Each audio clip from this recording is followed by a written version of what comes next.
Hi, so in this video, what we're going to do is we're going to look at differentiating the hyperbolic cosine function, so this COTH function or hyperbolic COT.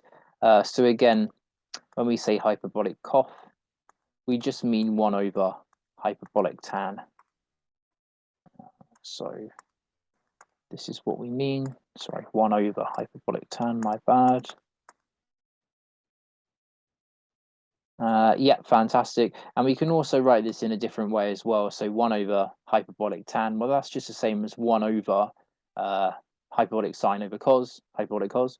So this then would actually just simplify to hyperbolic cos, so cosh, over hyperbolic sine, sinh. And so that's what our COTH function actually is.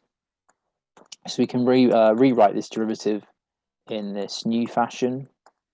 So hyperbolic cos over hyperbolic sine, and then we can use this fraction to differentiate the hyperbolic hyperbolic cot function, because we can use the quotient rule. So remembering our quotient rule, so we want to differentiate. So when we want to differentiate a function over a function where g is a non-zero function, we can just use this formula. So the chain rule formula is given by this, the derivative of f times g, take away the derivative of g times f over g squared.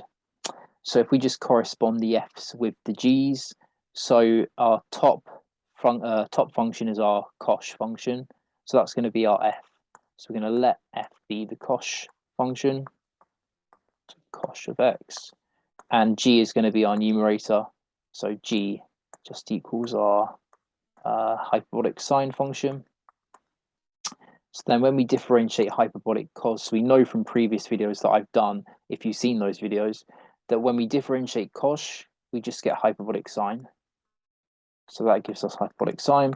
And when we differentiate hyperbolic sine, so kind of the opposite, we get a hyperbolic cos, so cosh of x. And obviously when we square the g hyperbolic sine squared, it's just hyperbolic sine squared. Yeah. So we've got those results. So we just plug those results into our quotient rule formula.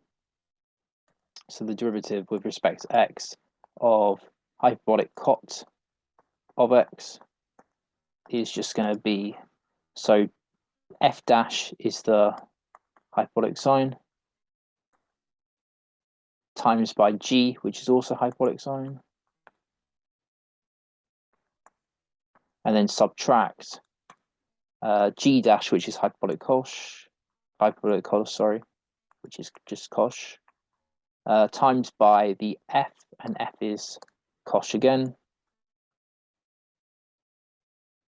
divided by our g squared, which is hyperbolic sine squared. Okay, great. So again, we can just simplify the numerator just a little bit. So we're going to have hyperbolic sine squared, take away hyperbolic cos squared.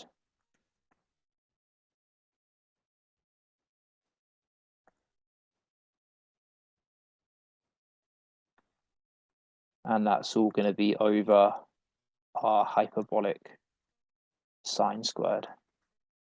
Okay, great. So now what we can do with this numerator is again use one of those hyperbolic identities. So the hyperbolic identity that we're going to need is this one. So cosh squared subtract sinh squared equals 1. Okay, cool. So we know that if we multiply all of these terms in this this identity by -1, what do we get? Well, we get sinh squared subtract cosh squared is negative 1. So -1 like that. So yeah, what we notice then is that we've got this on our numerator. So this is just equivalent to or equal to -1. So we've got -1 on the top over the hyperbolic sine all squared. Now we know by definition what 1 over hyperbolic sine is. So 1 over hyperbolic sine is just this cosec function. So this hyperbolic cosec is just 1 over sine, hyperbolic sine, sorry. So 1 over hyperbolic sine squared is going to be 1 over cosec squared. So therefore what we know then is that 1 over